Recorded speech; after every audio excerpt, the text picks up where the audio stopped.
Hi everyone, welcome to Christine's Kitchen. Today we are going to be showing you how to make this Chuckwagon chili from Mitchell's Soup Company. What we're going to be adding in today is we're going to add an onion, a can of tomato paste, 1 or 2 cans of mushrooms, I haven't decided which yet, and a can of 796 milliliters of diced tomatoes. We're also going to add in a red pepper, and the reason why it's red because I don't have any green ones. So now what we got to do is we got to cut up this red pepper, take off any of the bad spots. This one happened to have a bad spot on it. So we're going to do like last time, we shave it around the edge so that we don't get any of the seeds in there. We cut off all the sides like you're cutting the walls. Just cut around like this and you get all the good stuff without the seeds. There you go. And then you got the piece of seeds that are left over. Discard them. What I usually try to do is have an extra bowl here so that I can throw all my discards in. And now I'm going to cut these up in strips.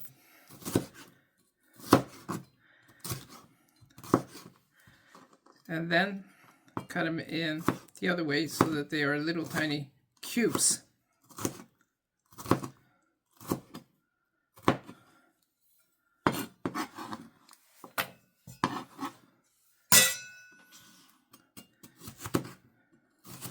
I'm modifying this recipe a little bit. It's not exactly the way it is today. I'm going to cook it in a slow cooker instead of on top of the stove, because it does have to cook for a longer period of time because of the beans in it that are dry, dehydrated, or not cooked.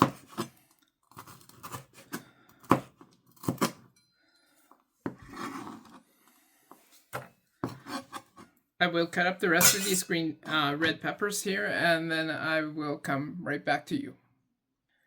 Now I'm going to cut this onion here and cut off the end of it here, discard it, and cut it in half so that it makes it easier to peel.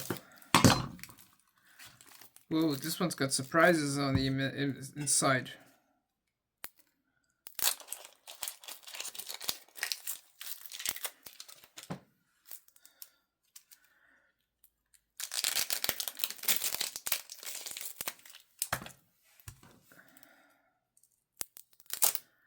Because of the surprises on the inside, I'm going to have to disassemble this onion and take the bad parts out of the middle.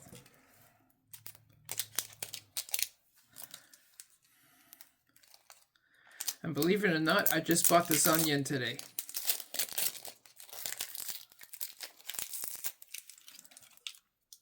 The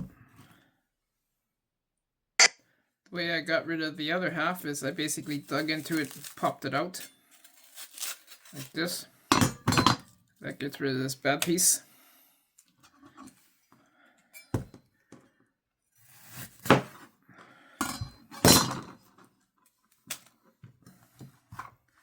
Then it is best to rinse it, which I will do off camera. Now that I've got it all rinsed, I will turn the onion upside down. I will cut it this way.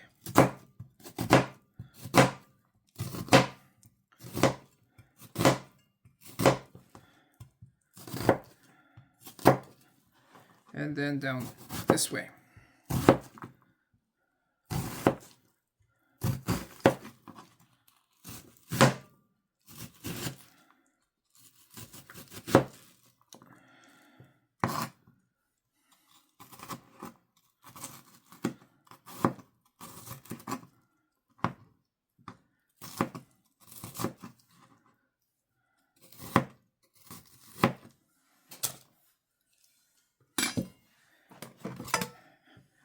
I will scoop it together with my red peppers because they all got to be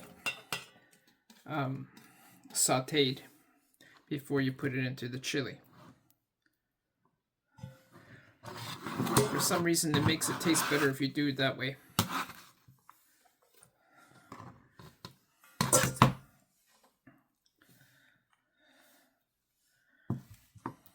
I'm going to cut up the rest of my onion and I will be right back.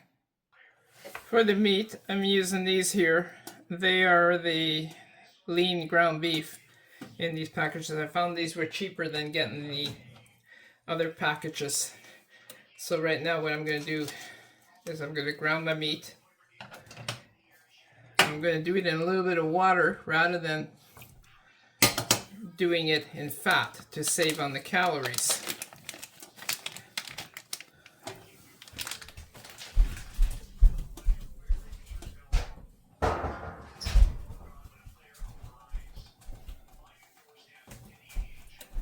And I'm putting in 2 pounds. It calls between 1 to 2 pounds on this recipe. I'm putting in 2 pounds. I just hope I'm not putting in too much. And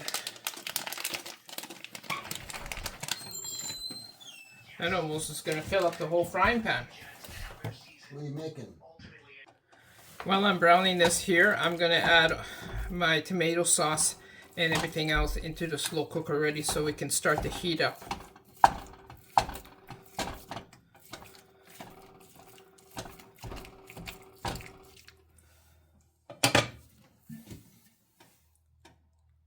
I'm going to add in my tomato sauce here.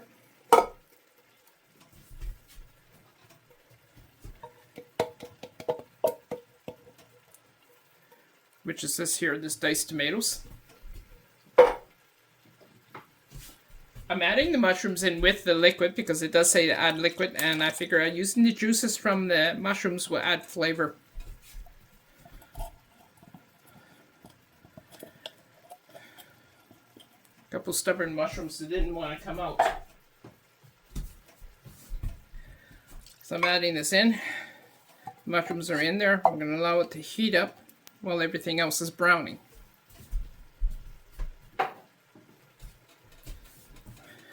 It's good to have one of these little small spatulas because they're really great when it comes to digging out the tomato paste out of these small little cans.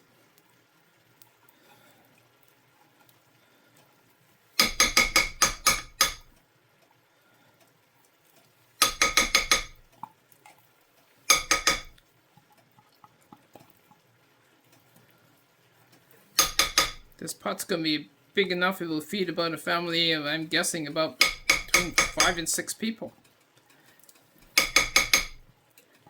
These Mitchell soup mixes seem to make a really big recipe. Well, as you can see, the ground beef is coming along quite nicely. It's starting to turn nice and brown.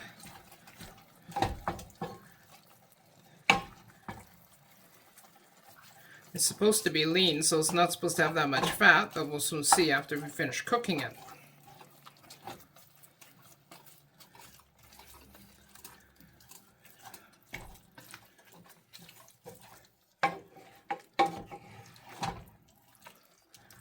Once we get it a little bit browner, we're going to add the onions and peppers.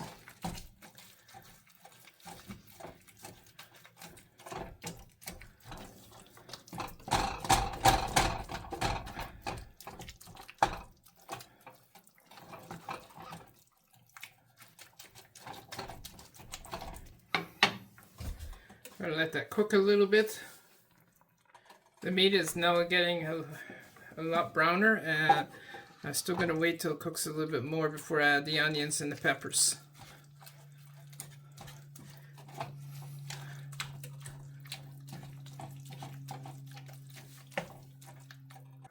So now I'm going to add the onions and peppers in here, and hopefully my pan is big enough because it doesn't look like it's all going to fit. I think I'm going to have to buy some bigger pots and pans here. This pan being so full, it's going to be a little challenging to try and turn this over here. But I'm managing. I'm getting it done.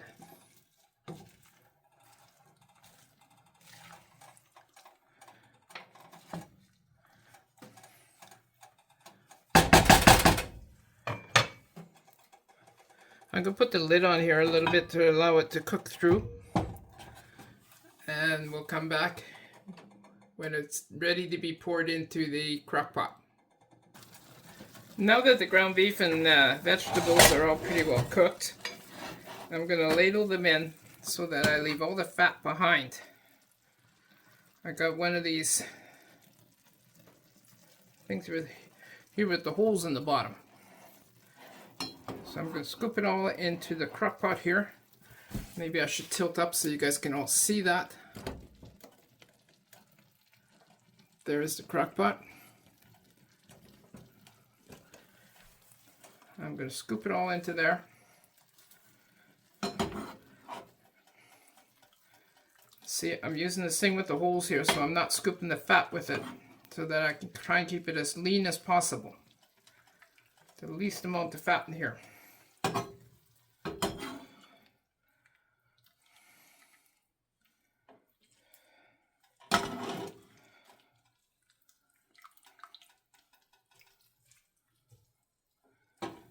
And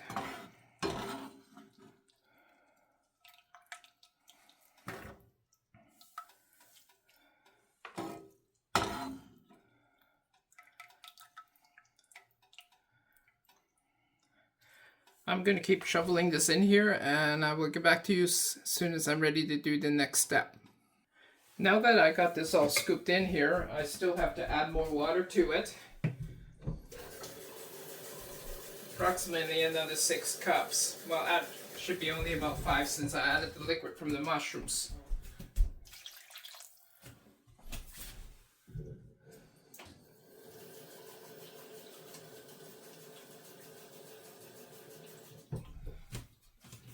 But these cups are a little bigger than an actual measuring cup. So we're going to go with that for now, and if we need to add more water, we're going to add more water. But one thing we definitely have to add is the Chuckwagon chili mix. Don't forget that part of it because it's a key ingredient.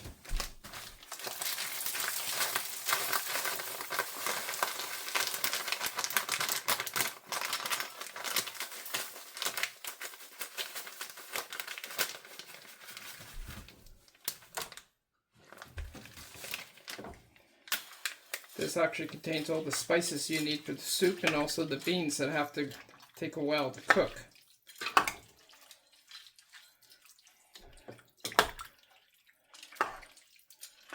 It's going to be a very hearty soup.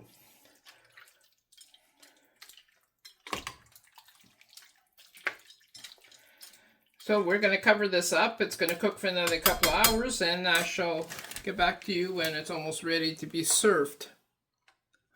There is one thing I love to add to all my chilies. I love my maple beans.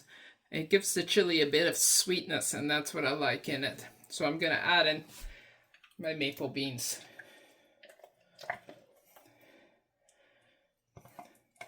I always love that extra touch of my maple beans in the chilies.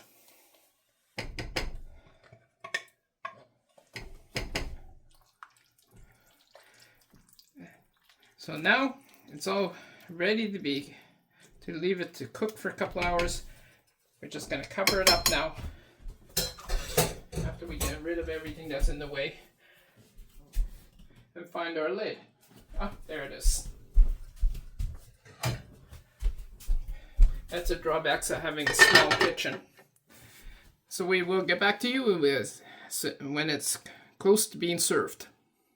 Hello, welcome back. The chili's now been cooking for 4 hours. In a slow cooker, it seems to take a lot longer. The problem we've been having is basically the beans that come with the package take a lot longer to cook. So we're going to serve ourselves up a bowl and serve one for my husband. And look how nice and hearty it is. This is going to taste very good. Very meaty, very bean, a lot of high fiber in it. We're going to serve ourselves up a bowl and serve one for my husband. And basically you fill up a bowl like this. And then what you do is you put some cheese on top to add to your taste. Make it taste good. Doesn't that look good? And we should give it a taste to see how good it is. First you gotta blow on it because it's quite hot.